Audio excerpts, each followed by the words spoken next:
Saludamos con nuestro primer invitado, le damos la cordial bienvenida al doctor Fernando Yepes, ex vicecanciller de la República, y con él vamos a hablar sobre el asalto a la Embajada de México y hacer el análisis de las audiencias tanto de México como de Ecuador. Doctor, gracias por aceptar conversar con Ecuador en directo, bienvenido. Muy buenos días a todos y todas, mil gracias por la gentil invitación. Doctor, Ecuador ayer en su argumento dijo que defiende el asalto a la Embajada de México y que además fue una acción excepcional y aislada. ¿Qué nos quiere dar a entender Ecuador? Realmente lo que ha ocurrido aquí es un acto de barbarie contrario al derecho internacional. La posición del Ecuador es indefendible y por eso ha merecido una condena enérgica del mundo entero. Decir que ese asalto es una excepcionalidad, una cosa única, es una barbaridad, es un disparate sin nombre. El derecho internacional, la Convención de Viena, la inviolabilidad de las misiones diplomáticas, no admite excepción alguna. Esto es un principio clarísimo de derecho. ¿Quién determinaría si es excepcional o no? ¿Cumpliría o no cumpliría la norma? La norma es obligatoria para todos en todas las circunstancias. Es una norma imperativa de derecho internacional con carácter de jus cogens, de cumplimiento obligatorio. Si estuviera contemplada una excepción, esta estaría determinada en el texto de la convención, pero evidentemente tal excepción. Y el texto claro en derecho no requiere interpretación alguna. Es un disparate lo que ha dicho el Ecuador ayer sobre la excepcionalidad. Un verdadero disparate.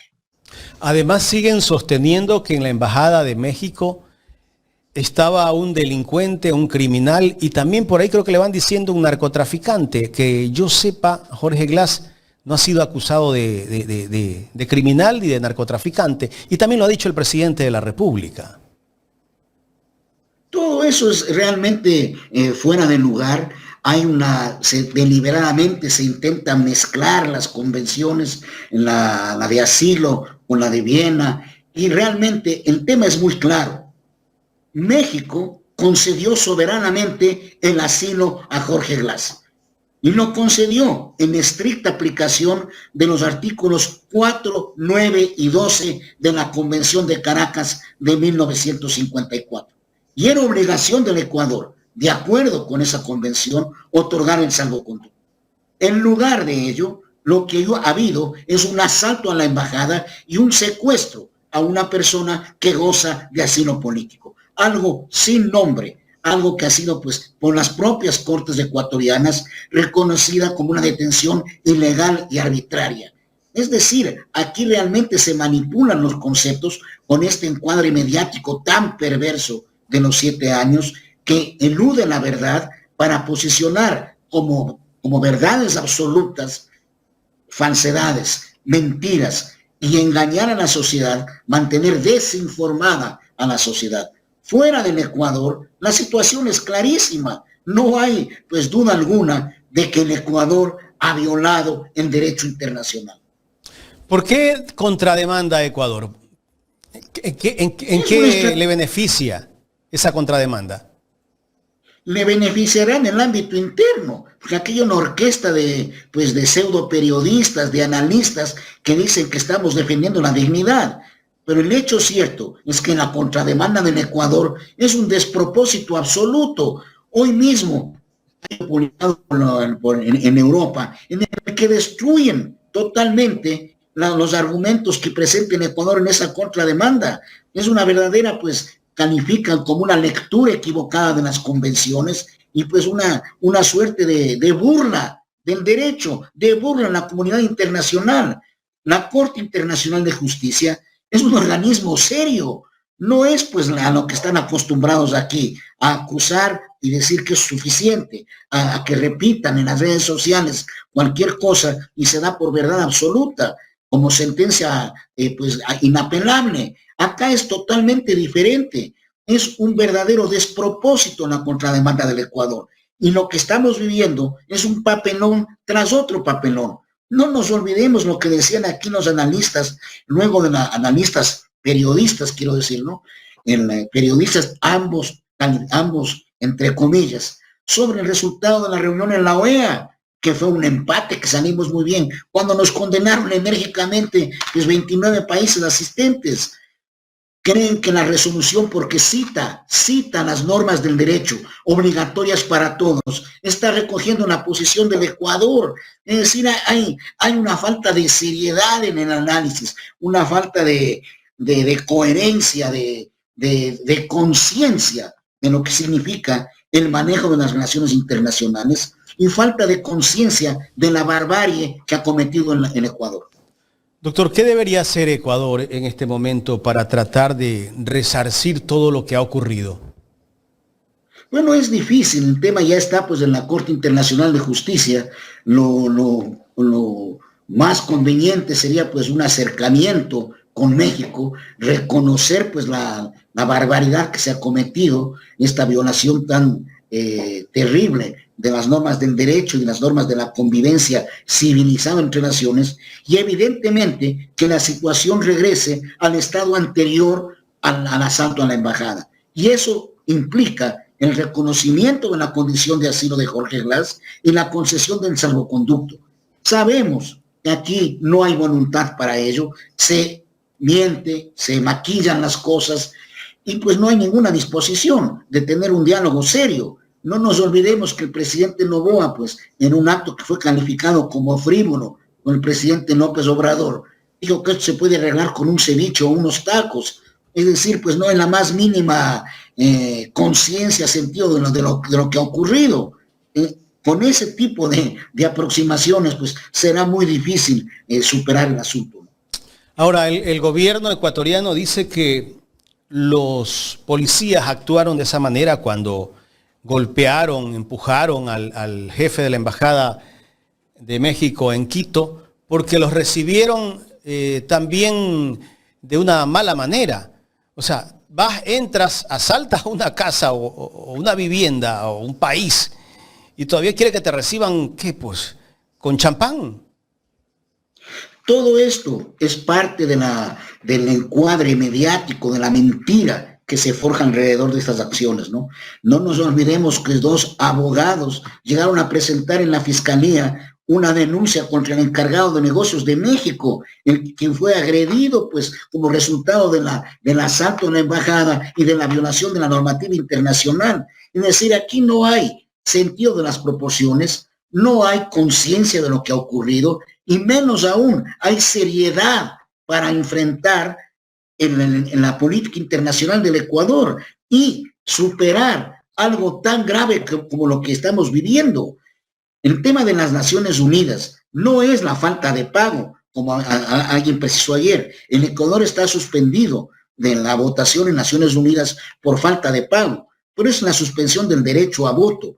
La suspensión de Naciones Unidas tiene un alcance muy diferente. Y en este caso sería una sanción por incumplimiento del derecho. El alcance de la suspensión implica quedar al margen de todos los programas de las Naciones Unidas, quedar al margen de tener voz en las Naciones Unidas, tener al margen de participar en la vida de la comunidad internacional organizada. Es decir, es un castigo muy severo que convierte al Ecuador en un paria en el mundo. Esto es muy grave lo que estamos aconteciendo. No hay aquí sentido de las proporciones, ni el más mínimo espíritu crítico de reflexionar.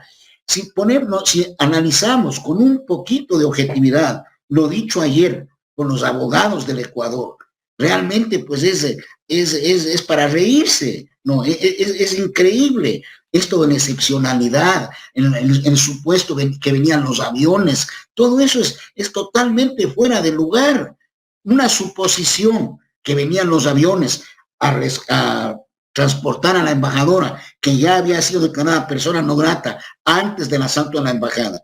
Decir que los aviones eran para que se fuera Jorge Glass es una suposición pues ridícula, que no se puede presentar en la corte como un hecho que fundamente o justifique el asalto a una embajada que viola todos los principios del derecho.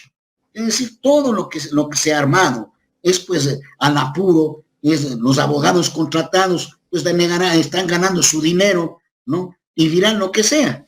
Y el embajador en La Haya pues tiene una posición pues muy especial, ¿no? Es él el que dice lo de la excepcionalidad, que es un verdadero disparate. Pero este embajador era vicecanciller cuando se entregó a Assange. Es decir, sabemos más o menos qué concepciones tiene del asilo diplomático. Doctor, mucho gusto. Gustavo Jiménez le saluda. Ahora se espera que se pronuncie la Corte Internacional de Justicia, un gran dilema que tienen los jueces, porque más allá de que todo diga que el culpable es Ecuador, de todas maneras es una deliberación bastante complicada para estos jueces. ¿Esto es vinculante o Ecuador podría interponer alguna otra, no sé, demanda? Mira, el proceso pues, va a decidir rápidamente la Corte es el pedido de medidas provisionales que ha planteado México. Pero el litigio de fondo apenas ha comenzado. Lo que ha habido ayer son las primeras presentaciones pues, de carácter muy general. Luego, cada país debe presentar una memoria, ¿no? Y estas son, pues, se corren traslado, se responden, hay réplicas, contrarréplicas. Es decir, es un proceso que toma su tiempo y que tiene su procedimiento muy específico y determinado. Lo que va a resolver en fecha próxima es el pedido de medidas provisionales de México, que tienen relación con salvaguardar la integridad de los archivos, la custodia de los bienes de la Embajada de México. Es algo que no es precisamente complicado ni que va al fondo del asunto. El fondo del asunto será resuelto luego de un proceso. La decisión que tome la Corte Internacional de Justicia sobre el tema de fondo y sobre las medidas provisionales son de carácter vinculante, son de obligatorio cumplimiento. Naturalmente, se puede presentar recursos de aclaración, de precisión. Esto ha ocurrido pues con mucha frecuencia, porque se requiere pues la mayor precisión para una ejecución cabal de los fallos, ¿no? En esos recursos, evidentemente, también se pueden formular observaciones, pero el fallo final de la Corte es de estricto cumplimiento y tiene que ser acatado. No puede haber países en rebeldía del fallo, ¿no? Y si ha ocurrido alguna vez alguien en rebeldía, podemos sacar conclusiones de qué país será, ¿no? Doctor, ¿y podría ser que la Corte pida que todo vuelva como estaba antes, es decir, que inclusive Jorge Glass regrese a la embajada en Quito?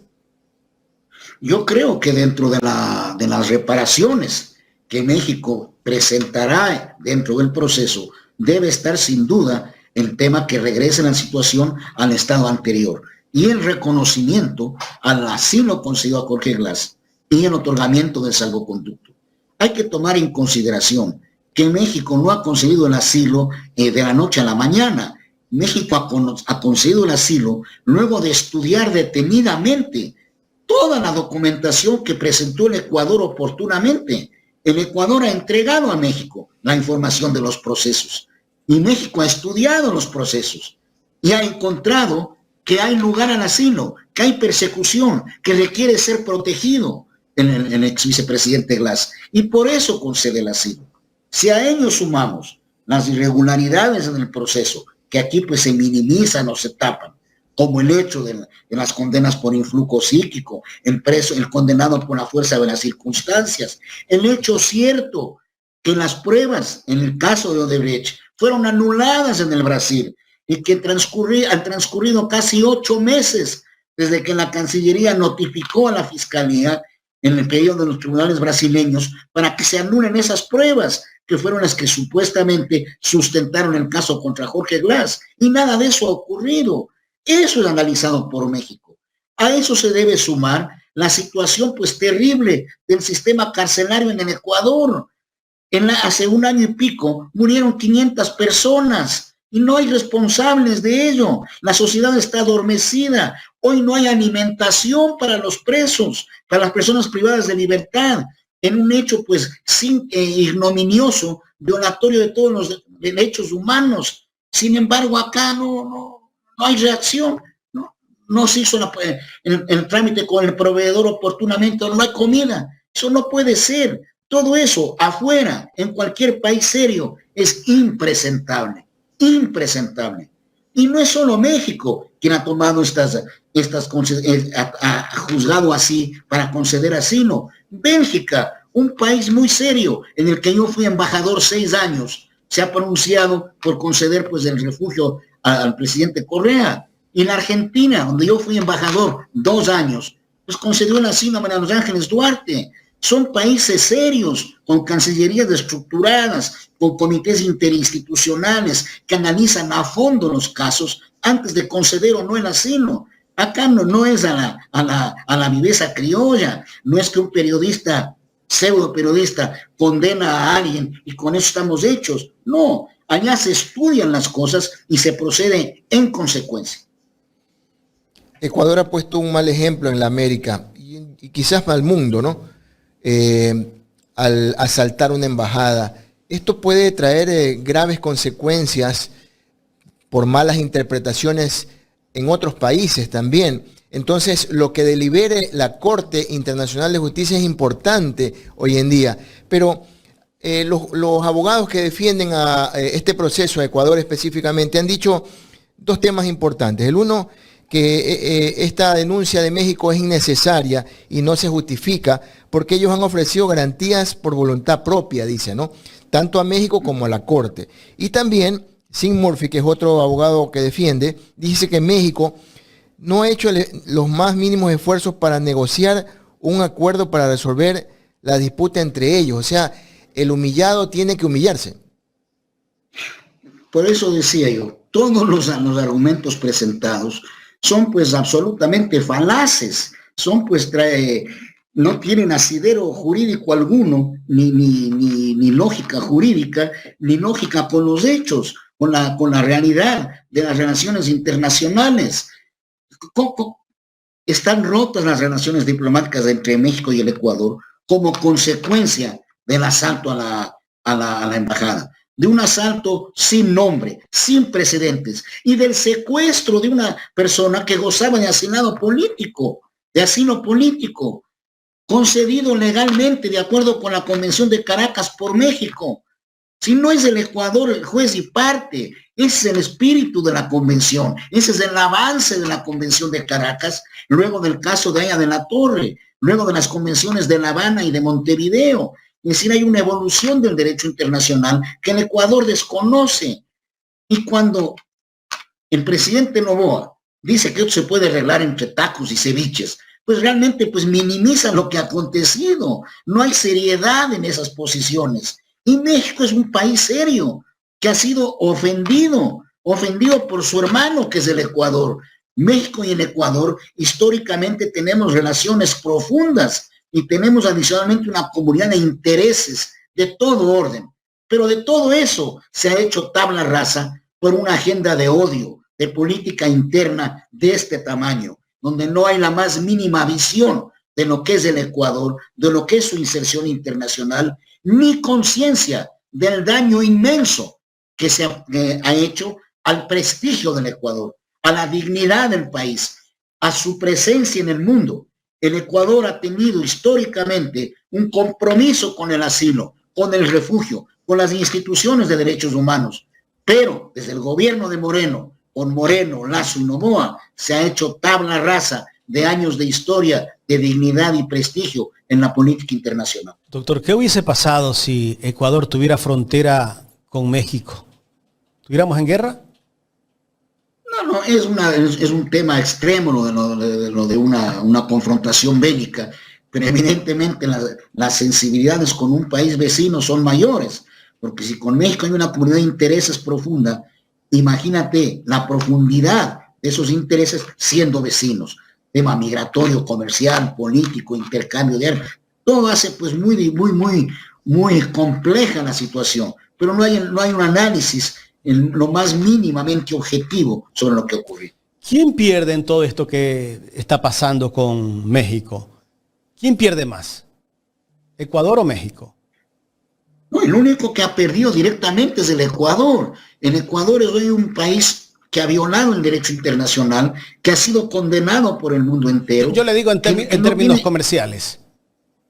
Bueno, en términos comerciales, yo creo que hay que estudiar pues la balanza comercial entre los dos países, ¿no es cierto? México es un país pues que nos vende muchos productos y nosotros nos vendemos a ellos. Ahí ambos son perjudicados. Probablemente más sea el Ecuador, que dejará de recibir cooperación en muchos temas, que dejará de recibir pues inversión y sobre todo pues en toda la relación se afecta la cooperación tan esencial para los temas prioritarios como la seguridad, la migración, pues hoy no hay interlocución. Es el Ecuador el que requiere mayor cooperación que México en estos temas. En el ámbito cultural, un ámbito en el que tradicionalmente había una relación tan fluida con México, un país pues que ha marcado la cultura de la región, la cultura hispánica en el mundo, ¿no? Hispanoamericana en todo sentido, en habla pues, castellana. Quiero decir, hoy pues, estamos privados de ella,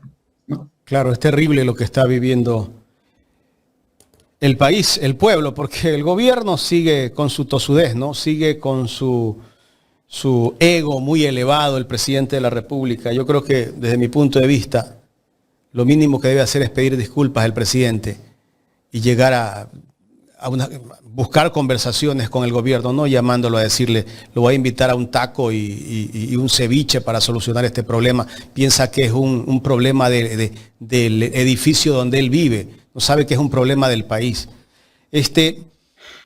Tal vez están pensando, doctor, que los jueces que van a sentenciar allá son ecuatorianos. O creerán que a lo mejor van a creer que hubo influjo psíquico, ¿no? O que es la fuerza de las circunstancias. Pero prácticamente el argumento de la excepcionalidad es casi como la fuerza de las circunstancias. Es decir, un argumento totalmente fuera de lugar, incoherente, torpe. O sea, sobran los calificativos para referirse a semejante argumento. O sea, es increíble lo que ha acontecido, ¿no? ¿Cómo califica, doctor, cómo calificar la política internacional de este gobierno?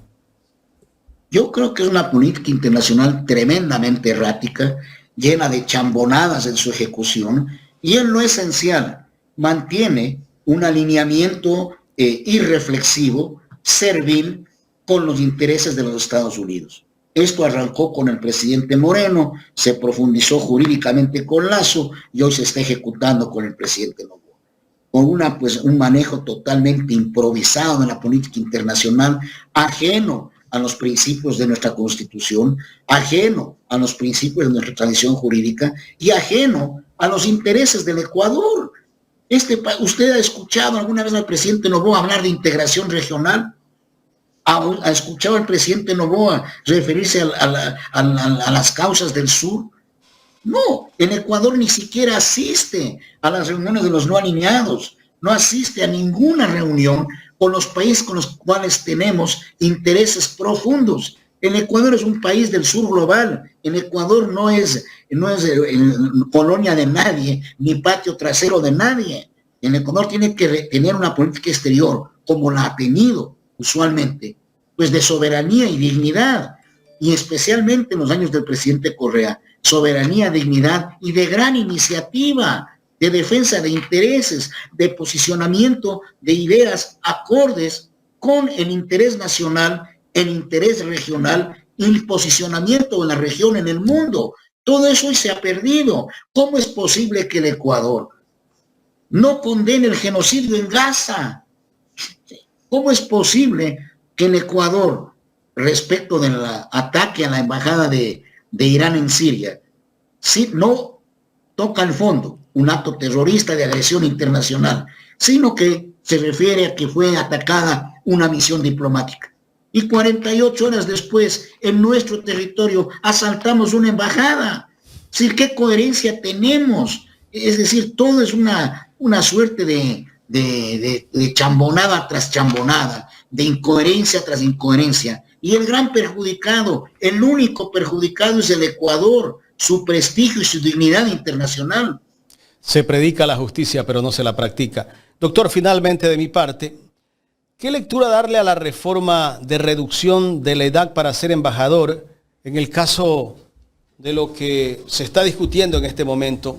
Creo que esa reforma que se va a dar parece ser que es con dedicatoria para hacer embajadora a la hija del presidente del directorio del Seguro Social, del doctor Eduardo Peña. La reforma es absolutamente un despropósito, es totalmente fuera de lugar y lo que hace es evidenciar dos cosas. Una, que no hay conciencia de la importancia de la política exterior, que no puede ser encargada a improvisados, a gente sin conocimiento ni experiencia. Hemos visto pues que tenemos una canciller improvisada, ¿no? Hemos visto lo que ocurre y hemos visto en los últimos años mucho de eso, muchísimos errores. Y la segunda es que es una dedicatoria para facilitar un carnaval de nombramientos políticos sin cumplir los requisitos mínimos que establece la ley. No solamente será el de la señora Peña, que más por ese mismo estilo. Abierta la puerta, habrá, como digo, una invasión de ese tipo de nombramientos, en detrimento no solamente de una carrera profesional que demanda estudio, sacrificio, esfuerzo, preparación, de no menos de 25 a 30 años para llegar a las categorías superiores, sino un ataque directo a la mejor defensa de los intereses del país, a la preservación del prestigio de los intereses del Ecuador en el mundo entero y a la ejecución de lo que todos los ecuatorianos queremos, una política exterior de soberanía, dignidad, acorde con nuestros intereses y con nuestra posición en el mundo.